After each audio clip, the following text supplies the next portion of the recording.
What's up everyone and welcome to What's Up Kyo? What's up Kyo? Nahihilo ako guys. Ang dami kong beses tinake yung intro na yan. Hayop. Nagets nyo ba yung What's up everyone? What's up everyone? Corny mo. Anyways, kaya mo kinlik tong video na to dahil lang sa dalawang rason. Una, chismoso o chismosa ka. Pangalawa, gusto mo akong makilala ng lubusan. Pero kahit ano bang rason mo, welcome ulit sa channel at sa video na to. Ang video na to ay all about men. Dahil nga gusto nyo akong makilala ng lubusan, eto na, ibigay ko na sa inyo yung gusto nyo. Kahit yung mga sasabihin ko sa video na to ay sobrang random, as in kahit ano na lang talagang pumasok sa utak ko na gusto ko lang i-share.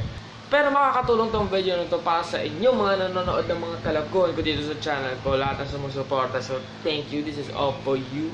So ayun, huwag na natin patagalin, simulan na natin. So ito na ang 50 random facts about me. Kulot po ako. Nung bata po ako, dati daw ganyan talaga yung sobrang maliliit ang mabilog yung mga buhok ko. Pero dahil pinakalbo ko ng pinakalbo ng mga nagpaalaga sa akin, nagtampo na ata yung buhok ko, naging wavy na lang siya. Ang birthday ko ay August 17, 1996. Ang buong pangalan ko ay Sergio Mendiola Quijano. Dapat, pero hindi po talaga yun. Ang totoo kong pangalan, Sergio M. Quijano, dahil nakalagay dito sa birth certificate ko. Ewan ko kung nakikita nyo. Sana mag-focus siya. Kahit ayaw nyo mag-focus. Basta po, ayan po, M. Yung middle name ko po, M lang talaga. Hindi po Mendiola. Ewan ko po kung yung nanay ko o yung nurse na nagsulat nitong birth certificate ko, ang lutang ng mga panahon iyon. Sakang ako. Nagsasalita po ako pag tulog, lalong-lalo na pag pagod ako. Dati nga nagsisleepwalk daw ako eh. One time nga nakita ko ng tita ko, tulog daw ako pero may nire-wrestling daw ako. Nakatayo daw ako. Boom! Boom! Ganun. Kumakain po ako ng ampalaya at ng okra. Kasi bitter ako, saka gusto ko yung okra kasi malaway. Pinaglihi daw ako ni mama kay Eduardo Capitilio. Siya si Sergio Santibáñez ng Marima. So it makes sense kung bakit Sergio yung pangalan ko. Alam nyo ba sa aming magkakapatid, lahat sila may double name. Si Clarice Ann, si Edward Alan. Ako lang yung mag-isa. I'm so special. Special child. Paborito ko po ang Skittles sa Nerds. Pero actually, bawal po ako sa matamis kasi madaling namamagal yung lalamunan ko sa blood. Mana po ako sa lola ko, tamad po ako maligo. Natry ko na pong pumasok sa school ng walang ligo maraming beses na. Pero syempre, pag mainit, naliligo ako. Diba kadiri naman sa kapag alam ko namang mabaho na ako, marumi na ako, naliligo naman po ako. Regular naman po ako maligo. Pero lalong-lalo na kapag walang pasok, dito talaga akong naliligo. Madalas. Depende na lang din. Pero malinis po akong tao, po kayo mag-alala. Pwede niyo po akong lapitan. Marunong po akong sumayaw, umarte, kumanta, ng onti lang. Ganon. Parte po ako ng isang boy band dati. La la la la la, la la la la la. Bruno Mars is my spirit animal. Ang dami ko daw po kamukha. Si Bruno Mars, si TJ Monterde, si Daniel Padilla, si Alden Richards, si Trace Gaynor ng Philharmonic, si Ricky Rivero. Lahat na lang po, kung sino pong mauso nagiging kamukha ko daw. Napaka-generic po ng mukha ko. Wow. Kung di po kayo nag-a-agree sa mga sinabi ko, hindi rin po ako nag-a-agree minsan at wala rin po akong pakialam. Thank you. Pangarap kong maging cast sa isang American TV series. Parang kunwari sa Riverdale, sa How to Get Away with Murder, sa mga ganong klase ng TV series. Pangarap ko makapag-perform, makapag-concert ng ala Bruno Mars or Chris Brown. I just wanna see you strip right now, cause it's late, babe. May nunal po ako sa balikan. Ito, ito. Ayan, ito. Ayan. Ibig sabihin daw po yan habulin. Ng utang. Ng aso. Ewan. I have sleepy eyes. So, ayan. Makikita nyo para akong inaantok, diba? Ganyan po talaga yung normal kong mata. Normal na po sa akin. Kaya kailangan ko pa pong mag-effort para magbuka po akong gising. Pero gising po talaga ako pag ganyan. Kahit hindi ako inaantok. Ganyan po talaga yung mata ko. Normal na po sa akin yan. Hindi po ako suplado.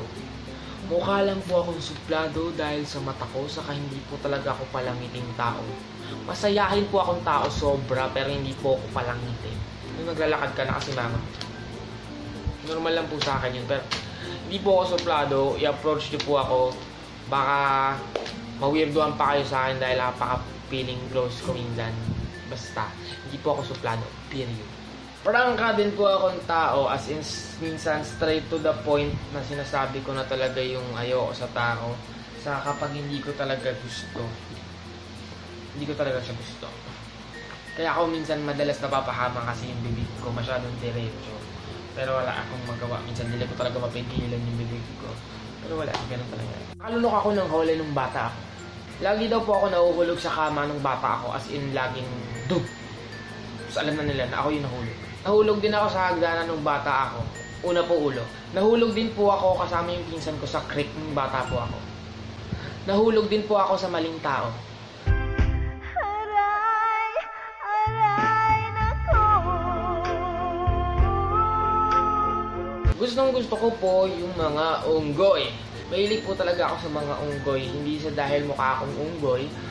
Kasama na rin yun. Pero cute na cute talaga ako sa mga unggoy. Dati nung bata ko, pangarap ko talaga na magkaroon ng alagang unggoy. Kasi di ba parang sobrang talino nila. Parang na silang tao. Saka yung mga cute na mga drawing, yung mga cartoon na unggoy. Sila Baby Milo. Kaya nung nauso yung Jedi days, nauso si Baby Milo. Wala po akong cup na Baby Milo, nung bag na Baby Milo. T-shirt nagkaroon ako sa kapanyo. Yung mga kamukha ni Baby Milo, pero hindi si Baby Milo. Basta unggoy po. Mahilig po ako sa unggoy. Kaya kung regaluhan niyo ako, bigyan niyo po ako ng unggoy.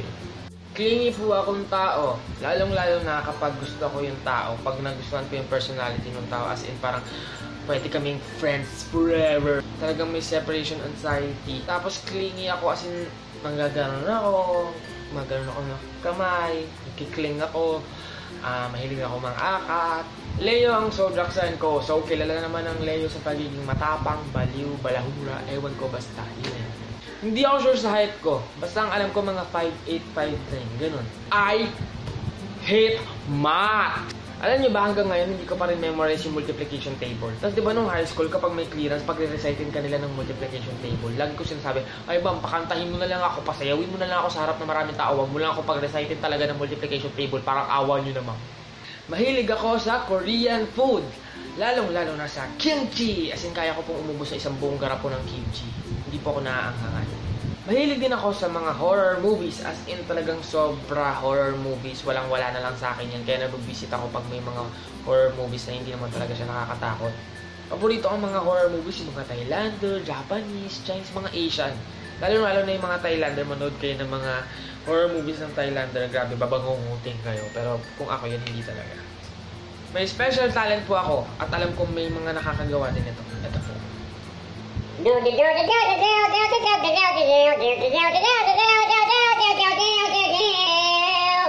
Kaya ko din gayahin yung boses ni Stitch sa Lilo and Stitch. Ohana means family. Family means no one's get left behind. Hisa, Rabishka, Hipa! I am experiment 626! Hipa! Shika, Bacha! Wakajaw! My brother. Hinihimatay ako kapag nakikita at naaamoy ko yung sarili kong dugo. Sarili ko lang dugo, pero pag dugo ng iba, wala akong pakilan. Nakapag-perform na po ako sa mall. Parang mall show, maliit lang, ganun. Tapos pumiyok po ako. Nakakahiya talaga. Grade school ako, sa anong high school ako, nagkaroon po ako ng 4 na eskwelahan. Ako yung lalaki na pwede mong makasama na manood ng chick flicks. Mahilig din po ako sa mga romance movies. Kasi hopeless romantic din po ako. Gustong-gusto ko din yung mga violent gore movies. Yung mga patayan, saksakan, hiwaan, labas-laman, labas mata, ganun. Nanonood din po ako ng K-drama kapag may free time lang. As in, sobrang dalang. Ngayon, huli ko napanood is yung Weightlifting Fairy Kim Bok-joo. Pero ang pinaka-paborito ko pa rin sa lahat is yung Mischievous Kiss, yung Playful Kiss, yung Korean version ng It Started With a Kiss. Catherine Bernardo is my bae. Alam niyo na yan kung napanood yung video ko na Bakit Katniel. Pero syempre, nagagandahan naman talaga ako kay Liza Soberano. Iba din kasi talaga yung ganda ni Liza Soberano. Pero si Catherine, iba din yung ganda niya. Saka si Catherine, mahal ko. Hindi mapapantayan ang ganda ni Liza yung pagmamahal ko kay Catherine. Gets niyo ba? I like pineapples in my pizza. Yes, you heard it right. I got a candle-like ladylike fingers. Yan. Oo, dami mga comments sa mga video ko. Ang ganda po ng daliri nyo. Ganyan. Simula bata pa lang talaga ako. Kukunin nila ganyan. Ala, ang ganda naman ng daliri mo. Parang pambabae. Ang haba-haba. Nipis-nipis. Parang mga kandila. Hindi ko po alam anong po nangyari sa kamay ko. Yan. Marami nagtataka kung saan nang galing yung Kyo. Eh, Gio naman talaga yun yung king ko. Diba? Seryo, Gio. Saan nang galing yung Kyo? Ito po talaga yon. Ang tawag po sa akin ng lola ko, Yok. Diba? Gio, Yok. Ewan ko bakit nang ginamit yun. Tapos isang araw, narinig ng mga kaklase ko na tinatawag ako ng lola ko. Yok.